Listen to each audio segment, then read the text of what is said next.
आउज़ु बिल्लाहि मिनश्शैतानिर्रजीम बिस्मिल्लाहिर्रहमानिर्रहीम।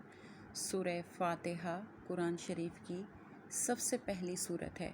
कुरान शरीफ में कुल 114 सूरतें हैं और जो है सबसे पहली सूरह फातिहा है खोलने वाली, यानी जो है ये कुरान शरीफ का निचोड़ है। और जिसने इस सूरत में गौर व फ़िक्र किया उसने गोया पूरे कुरान में गौर व फ़िक्र किया। और इस सूरत के कई नाम हैं और ये भी उसकी फ़जीलत की एक वजह है, क्योंकि किसी चीज़ के नामों का ज़्यादा होना उस चीज़ के मुकाम और फ़जीलत पर दलील होता है। यानी जितने ज़्यादा नाम होते हैं तो उसकी फ़जीलत उतनी ही ज़्यादा होती है। इसका पहला नाम जो है वो फातिहतुल किताब है, क्योंकि उसी से कुरान करीम का आगाज़ हुआ। और दूसरा नाम इस सूरत का अलहम्द है, क्योंकि इस सूरत का आगाज़ अल्हम्दुलिल्लाह से है। तीसरा नाम इस सूरत का उम्मुल कुरान है, क्योंकि का मायने है असल, और ये सूरत भी कुरान की असल है, इसलिए इसको उम्मुल कुरान कहा जाता है। बाज़ उलमा फरमाते हैं कि चूँकि ये सूरत बाद में आने वाली दीगर सूरतों की इमाम है और उनसे आगे है, इसलिए उसको उम्मुल कुरान कहा जाता है। यानी कि ये सबसे पहले आती है। और ये भी है कि जितना जो है कुरान शरीफ के अंदर है वो सूरह फातिहा के अंदर है। यानी अगर आप तफसीर पे गौर करें, हम तफसीर पे इस पे यानी सूरत पे गौर करें तो इसकी तफसीर जो है बहुत ज़्यादा हो जाती है कि हम उसको बयान करने से कासिर हैं। कि हज़रत अली रज़ी अल्लाह ताला उन्होंने फरमाया कि मैं इसकी तफसीर में 70 ऊँट लाद सकता हूँ। अच्छा, चौथा नाम इस सूरत का अस्सबाए मसानी है, क्योंकि सबा का मायने है 7 और इस सूरत में 7 आयतें हैं। और मसानी इसलिए कहा जाता है कि हर नमाज में इसको 2 मरतबा पढ़ा जाता है, यानी हर रकत में उसकी किरत की जाती है। हर रकत में अगर 2 रकात हैं तो 2 दफ़ा पढ़ा जाएगा, 4 रकात हैं तो 4 दफ़ा पढ़ा जाएगा। एक कौल ये है कि चूँकि अल्लाह ताला ने इस सूरत को उम्मत मोहम्मदिया के लिए ख़ास फरमा लिया है और किसी उम्मत पर इसको नाजिल नहीं फरमाया, इसलिए इसको मसानी कहा जाता है। पांचवा नाम इस सूरत का वाफ़िया है, क्योंकि वाफ़िया का मायने है मुकम्मल और पूरी, क्योंकि इस सूरत को नमाज में आधा आधा करके नहीं पढ़ा जाता और बाकी सूरतों को तकसीम करके पढ़ा जाता है, इसलिए उसको वाफ़िया कहते हैं। छठा नाम इस सूरत का काफ़िया है, क्योंकि नमाज में इस सूरत को दूसरी सूरतों के बदले में पढ़ा जा सकता है, लेकिन इसके बदले किसी सूरत को नहीं पढ़ा जा सकता, इसलिए इसको काफ़िया कहा जाता है। सूरह फातिहा के फ़ज़ाइल में कुछ हदीसें हैं जिनको मैं बयान करूँगी अल्लाह ताला की तौफ़ीक़ से। तो सबसे पहली हदीस है कि हज़रत अबू सईद बिन मौला रज़ी अल्लाह ताला अन्हु बयान करते हैं कि मैं मस्जिद में नमाज़ अदा कर रहा था कि मुझे हज़ूर सल्लल्लाहु अलैहि वसल्लम ने बुलाया, मैंने जवाब नहीं दिया। फिर मैं नमाज से फ़ारिग होने के बाद हाज़िर हुआ और मैंने अर्ज़ किया, या रसूल अल्लाह सल्लल्लाहु अलैहि वसल्लम, मैं नमाज़ पढ़ रहा था तो आप सल्लल्लाहु अलैहि वसल्लम ने फ़रमाया कि अल्लाह ने कुरान करीम में इरशाद नहीं फ़रमाया कि तुम अल्लाह और उसके रसूल के बुलाने पर फ़ौरन हाज़िर हो जाओ जब वो तुम्हें बुलाएं। क्योंकि सूरह अनफ़ाल में ये 24 आयत है। फिर आप सल्लल्लाहु अलैहि वसल्लम ने मुझसे फ़रमाया कि मैं तुम्हारे मस्जिद से निकलने से पहले तुम्हें ज़रूर बाज़रूर एक ऐसी सूरत सिखाऊंगा जो कुरान की सूरतों में सबसे ज़्यादा अज़मत वाली है। फिर आपने मेरा हाथ पकड़ा और जब बाहर निकलने का इरादा फ़रमाया तो मैंने अर्ज़ किया, आपने मुझसे फ़रमाया था कि मैं तुम्हें ज़रूर एक ऐसी सूरत सिखाऊंगा जो कुरान में सबसे ज़्यादा अज़मत वाली है। तो आपने पढ़ा, आप सल्लल्लाहु अलैहि वसल्लम ने पढ़ा अल्हम्दुलिल्लाहि रब्बिल आलमीन, और फरमाया ये सबा मसानी है, यानी 7 आयतें हैं जो दोहराई जाती हैं और यही कुरान अज़ीम है जो मुझे अता फरमाया गया है। दूसरी हदीस में है कि हज़रत अब्बी बिन काब रज़ी अल्लाह ताला अन्हु से रिवायत है कि हुज़ूर सल्लल्लाहु अलैहि वसल्लम ने इरशाद फरमाया कि अल्लाह अज़्ज़ व जल ने तौरात और इंजील में से किसी में भी उम्मुल कुरान यानी सूरह फातिहा की मिसल नाजिल नहीं फरमाई। और ये 7 आयतें हैं जो दोहराई जाती हैं और ये मेरे और मेरे बंदे के दरमियान तकसीम कर दी गई हैं, और मेरे बंदे के लिए वो है जो वो मुझसे सवाल करे। حضرت عبداللہ بن عباس رضی اللہ تعالیٰ عنہ بیان کرتے ہیں کہ ایک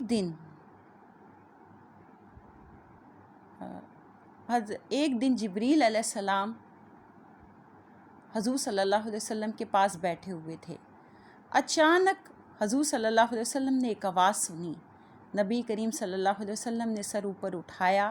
حضرت جبریل نے کہا، یہ آسمان کا ایک دروازہ ہے جس کو صرف آج کھولا گیا ہے اور آج سے پہلے اس کو کبھی نہیں کھولا گیا۔ پھر اس سے ایک فرشتہ نازل ہوا تو جبریل نے کہا، یہ آج سے پہلے زمین کی طرف کبھی بھی نازل نہیں ہوا۔ اس فرشتے نے سلام کیا اور کہا، آپ کو ان 2 نوروں کی بشارت ہو جو آپ کو دیے گئے ہیں اور آپ سے پہلے کسی نبی کو نہیں دیے گئے، ایک سورہ فاتحہ اور دوسرا سورہ بقرہ کی آخری آیتیں۔ آپ ان میں سے جو حرف بھی پڑھیں گے آپ کو اس کے مطابق دیا جائے گا۔ اور حدیث میں ہے کہ حضرت ابو ہریرہ رضی اللہ تعالیٰ عنہ سے روایت ہے کہ حضور صلی اللہ علیہ وسلم نے ارشاد فرمایا کہ جس شخص نے ایسی نماز پڑھی جس میں اس نے سورہ فاتحہ کو نہ پڑھا تو اس کی نماز ناقص ہے اور نامکمل ہے۔ ایک شخص نے سوال کیا، اے ابو ہریرہ، میں بسا اوقات امام کے پیچھے ہوتا ہوں تو میں کیا کروں؟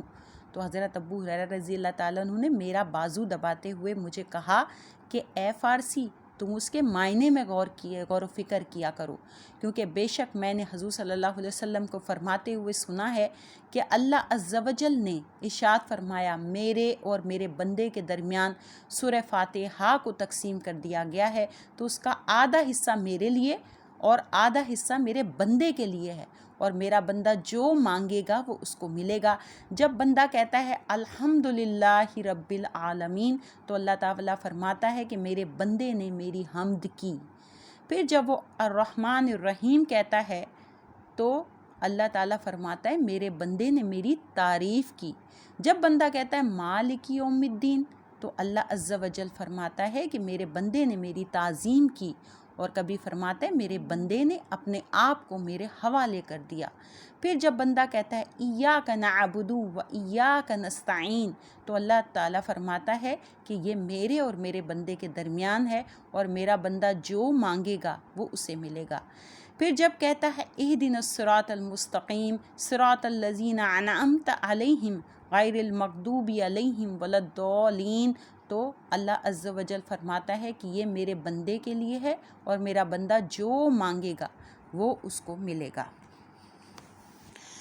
اور حضور صلی اللہ علیہ وسلم نے فرمایا سورہ فاتحہ ہر مرض کا علاج ہے، یعنی ہر مرض کی شفا ہے سورہ فاتحہ میں۔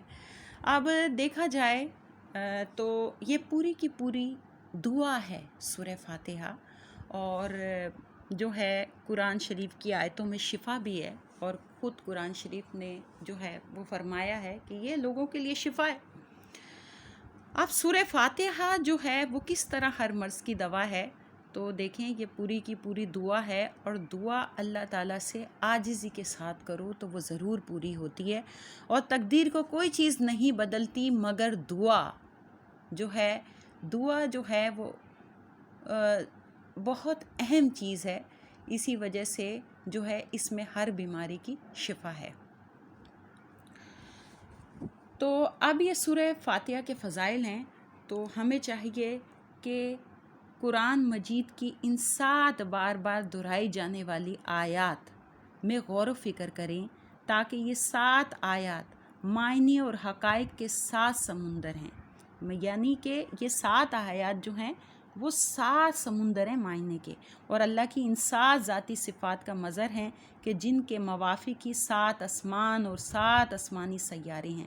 بس تجھے ان 7 آیات مبارکہ میں خوب تفکر اور تدبر کرنا چاہیے۔ اگر تو خود کو ان اسرار و رموز سے خاص کر لے گا تو ان میں بیان ہوئے ہیں تو یقیناً جہنم کی ان 7 وادیوں سے بچ جائے گا۔ تو اللہ تعالیٰ ہمیں غور و فکر کرنے کی توفیق عطا فرمائے، اور یہ بھی ہے کہ جس نے جو ہے 1 ساتھ کا غور و فکر کیا تو وہ 80 سال کی عبادت سے بہتر ہوتا ہے۔ اس لیے ہم اللہ تعالیٰ سے دعا کرتے ہیں کہ ہم عاجز خطا کار بندے ناچیز بندے ہیں، اور ہماری جو ہے وہ دعاؤں کو قبول فرمائے اور ہمیں دعا کرنے کی توفیق عطا فرمائے۔ والسلام۔